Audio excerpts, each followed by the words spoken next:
Assalamualaikum warahmatullahi wabarakatuh.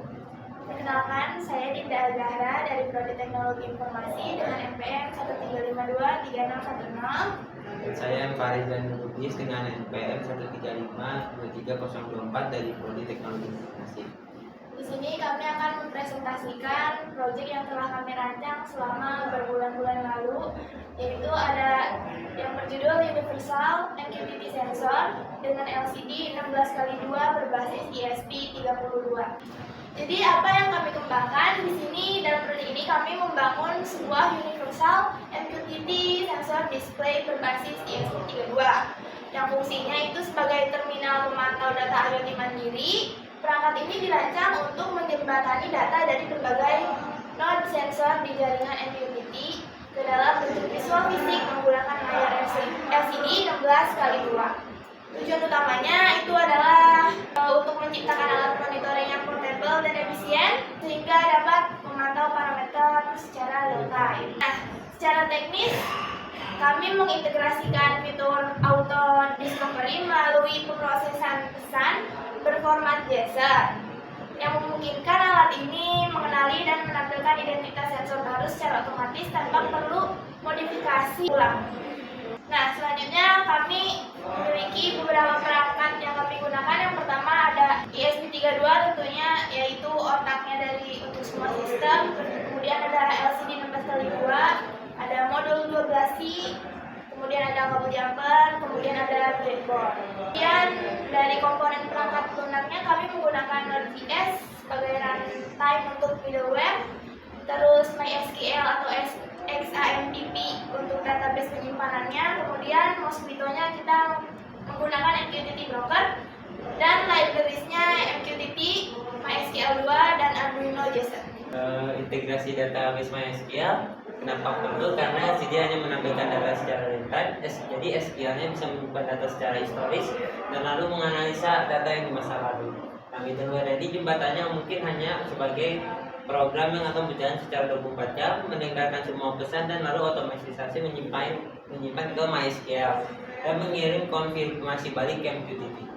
Logikanya atau flowchartnya, jadi tahapnya pertama itu inisialisasi. Saat alat menyala, MySQL akan menyiapkan layar dan mengecek koneksi apakah koneksinya sudah terhubung sebelumnya atau tersimpan. Lalu koneksi sama dengan MQTT brokernya, dia akan mengecek apakah sebelumnya ada atau tidak. Kalau misalkan user mau reset, nanti ada tombol boot atau reset button. Nah, untuk mengolah data atau masuk kalibrasi, setiap ada data baru, pasti ini akan mengecek apakah ada ini sensor baru atau sensor lama. Jika ada yang baru, daftar sensor akan ditambahkan. Jika enggak, maka nilainya akan diperbarui. Nah, siklus tampilan LCD sudah rapi dan data dikirim kembali ke layar. Karena layar LCD terbatas, program menjalankan logika antrian. Nah, fitur auto discovery ini, alat tidak perlu diprogram ulang setiap ada sensor.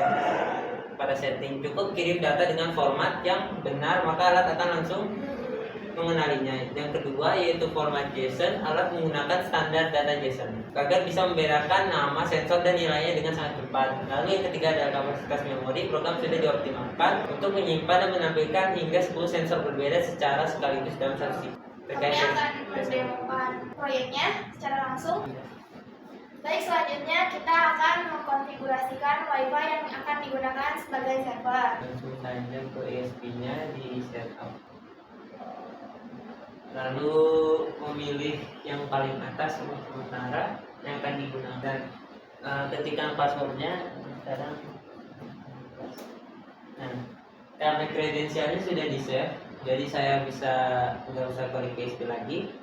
Dalam sini berarti kita akan mencoba untuk mengkoneksikannya ke MQTT. Dari sini kita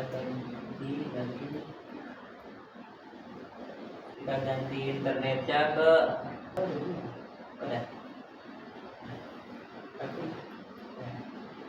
Nah, mungkin ada terkait kendala untuk teksnya ya.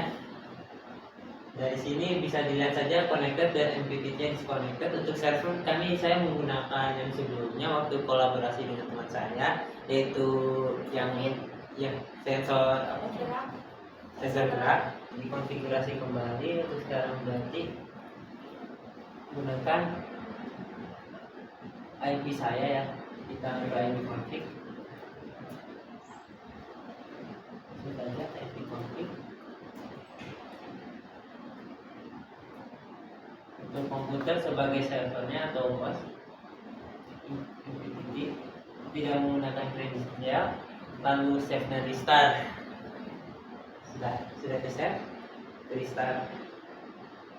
Dari sini nanti kita akan langsung menuju ke tampilan LCD. Pada video ini ditampilkan sistem Internet of Things yang menggunakan ESP32 sebagai pengendali utama. Saat sistem dijalankan, ESP32 melakukan proses inisialisasi dan berhasil terhubung ke jaringan Wi-Fi serta broker MQTT sebagai media komunikasi data. Koneksi ini menandakan bahwa sistem siap digunakan dan berjalan dengan normal. Selanjutnya, sistem mulai membaca data dari sensor. Sensor pertama bekerja dengan baik dan secara otomatis mengaktifkan kipas agar dapat berputar sesuai dengan kondisi yang terdeteksi. Kemudian, sensor kedua juga aktif dan berfungsi dengan normal. Data dari sensor tersebut ditampilkan dalam bentuk teks pada layar LCD sehingga dapat dipantau secara langsung.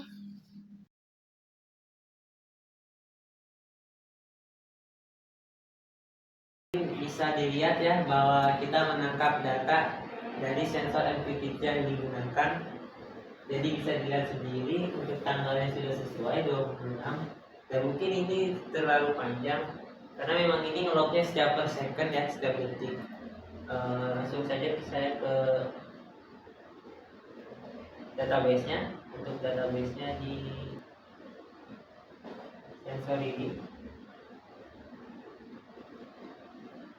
Nah, dari sini bisa dilihat yaitu topiknya, nama sensor dan juga tipenya apa. Untuk tipe mungkin kebacaannya secara general karena memang kita menangkapnya secara live, datanya secara langsung. Jadi apa yang terekam secara apa yang sedang di broadcast atau berjalan secara langsung akan langsung tersimpan di database. Nah, untuk value-nya juga, namun untuk unit mungkin belum terlalu terlihat ya karena bukan jumlah. Dan timestamp-nya sudah sesuai 2026. Jamnya sudah sesuai bulan 1 dan tanggal 10. Lalu untuk sensor type-nya general memang karena sudah yang dijelaskan sebelumnya. Dan lalu sensornya, untuk sensor ini adalah sensor yang terekam. Mungkin untuk sensor yang terekam ini berasal dari teman-teman yang sudah melakukan proyek. Dari atas sampai bawah bisa dilihat ada Rofi dengan temperatur, ada Laras dengan dispatch, ada Haruma media, Fatur sound, ada hujan, dan Kevin dengan infrared yang sebelumnya kami sempat kolab. Namun mungkin karena sekarang tidak ada keterbatasan waktu maka tidak bisa dilaksanakan. Mungkin kita akan akhiri dengan kesimpulan berdasarkan seluruh tahapan perancangan, implementasi dan pengujian yang telah dilakukan, dapat disimpulkan bahwa proyek ini berhasil mencapai tujuan yang telah direncanakan. Alat ini mampu menjadi solusi monitoring IoT yang murah, portable, dan juga mudah digunakan, bahkan oleh pengguna yang tidak memiliki latar belakang teknis yang mendalam. Dengan sistem MQTT dan auto discovery, alat ini bersifat fleksibel dan universal karena dapat menampilkan berbagai jenis data sensor tanpa perlu perubahan kode setiap ada sensor baru. Secara keseluruhan, sistem ini membuktikan bahwa monitoring IoT tidak harus selalu kompleks atau bergantung pada perangkat besar seperti laptop atau dashboard khusus. Baik, sekian dari kami. Kurang lebihnya mohon maaf. Assalamualaikum warahmatullahi wabarakatuh.